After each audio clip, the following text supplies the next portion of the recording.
Hello.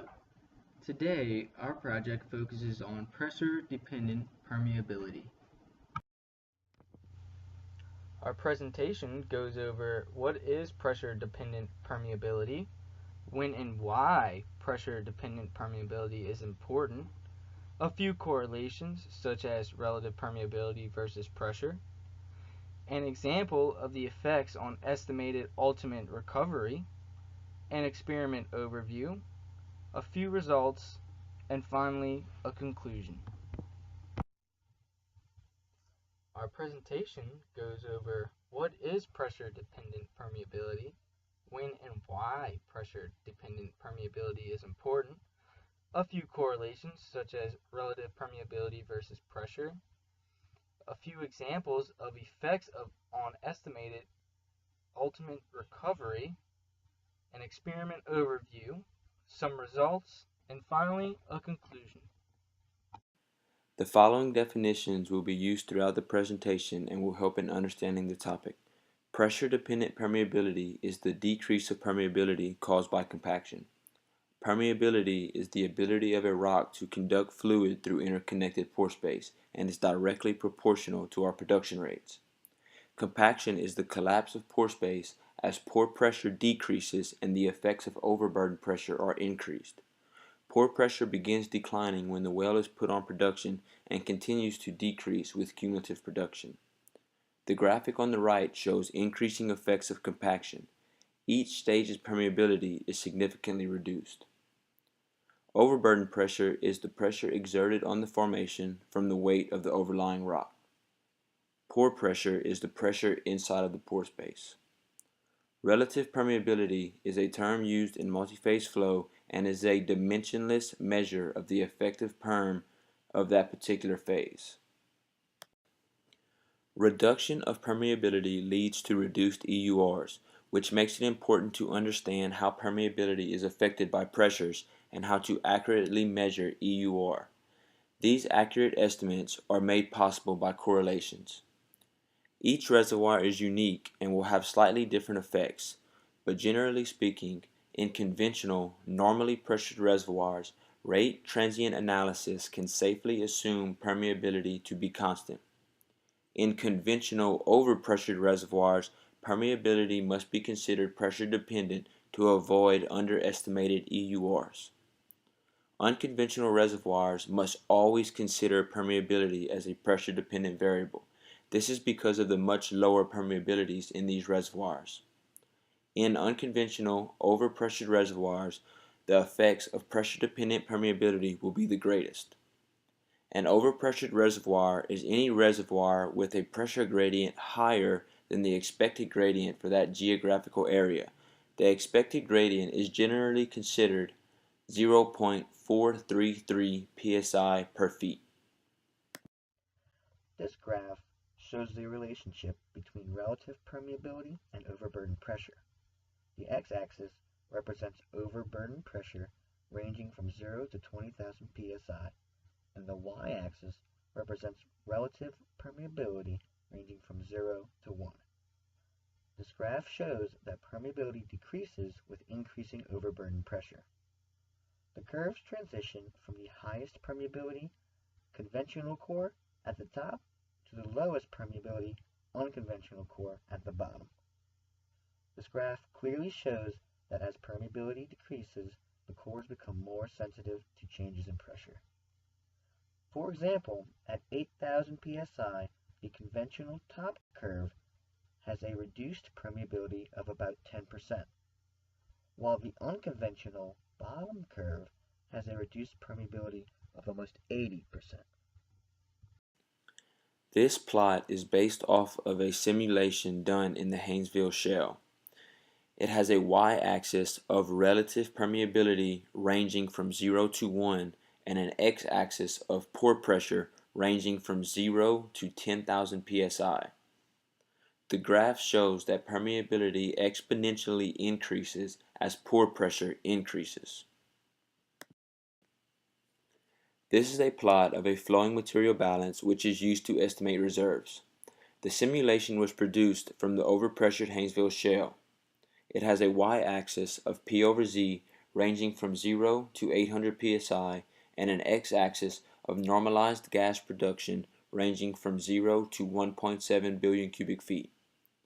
This simulation was done assuming constant permeability and resulted in an estimated original gas in place of 1.4 billion cubic feet. Further simulations were done using pressure-dependent permeability correlations, and a more accurate original gas in place of 12 billion cubic feet was determined. This very large reserve underestimate could have resulted in poor decisions on future operations in what has been proven to be a very economical reservoir. In order to solve the problem caused by the nonlinear relationship between permeability and overburden pressure in unconventional wells, a new parameter known as the permeability modulus was defined by Yilmaz and Nur. This parameter is similar to the definition of compressibility and measures the dependence of hydraulic permeability on pore pressure and is generally assumed constant. For our purposes, it can be advantageous to assume an exponential relationship between pressure and permeability due to the fact that permeability and density have a similar appearance in the diffusion equation. The permeability ratio is defined by K over Ki, where K is the calculated permeability and Ki is the initial permeability. Producing from a reservoir that is sensitive to stress will create a zone of increasing stress and reduced permeability in the low pressure region near the wellbore. Therefore, this is expected to be a positive skin factor. In overpressured reservoirs, 3 correlations available to the engineer were given by Dobryan. The first relationship relates fractional change in permeability due to formation compressibility, overburden pressure, and a dimensionless correlation factor. This will produce a straight line on a semi-log plot. Another equation relates permeability at any pore pressure to that at conditions of 0 net overburden pressure. Finally, a more suitable equation was developed that relates permeability at any pressure to the permeability at initial conditions. Due to the complexity of these equations, only the general idea behind them will be presented. The experiment that we analyzed and focused most of our project on was conducted by a graduate student at Stanford University and was focused on the effect of pore pressure and confining pressure on permeability. Confining pressure and overburden pressure are synonymous. The experiment tested 7 sandstone core samples that were saturated with distilled water. The pore and confining pressures were independently varied, and the effect of these pressures on permeability was recorded. Here the experiment setup is shown. Each core was held between 2 stainless steel end pieces, with layers of screen wire separating the core and the steel end piece. This setup ensured that the distribution of pore fluid was even across the sample. To conduct the experiment, water was circulated through the core, while either the pore pressure or confining pressure was varied, and the other held constant. Using Darcy's law, the scientists were able to record values of permeability as the pressure changed. The 7 samples all had similar porosities, but had varying clay contents and permeabilities. Before the experiment was run, each core was weighed and then saturated with distilled water. This allowed for effective permeability to be determined. Each sample was pressurized to simulate reservoir conditions with a confining pressure of 40 bars and a pore pressure of 20 bars. These convert to 580 and 290 psi respectively. After the pressure was applied to the core, it was left to sit overnight, allowing the fluids to settle and reach complete saturation. The following morning, a circulating pump was started, and permeability was measured until it was constant with time. This was taken to be the permeability of the core under natural conditions. Confining pressure and pore pressure were then varied while permeability was recorded. Here shows the graph of how permeability varies with changing confining pressures and at a constant pore pressure. The y-axis is graphed as K over K0 to show relative permeability.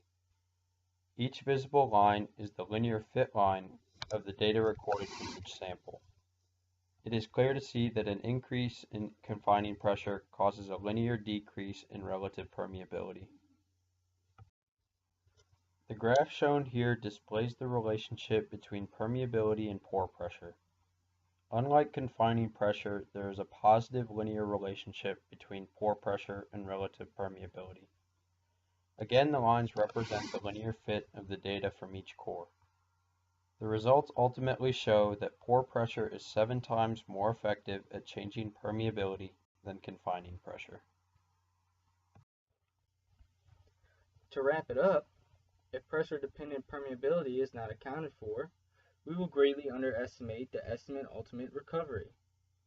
Pressure-dependent permeability is the most important in unconventional overpressured reservoirs, because this is where we'll find the greatest error in estimated ultimate recovery. Using pressure-dependent permeability models, it becomes possible to more accurately predict long-term deliverability. Our experimental results also agreed with the percent information. We also were able to make a few correlations between permeability with confining pressure and pore pressure.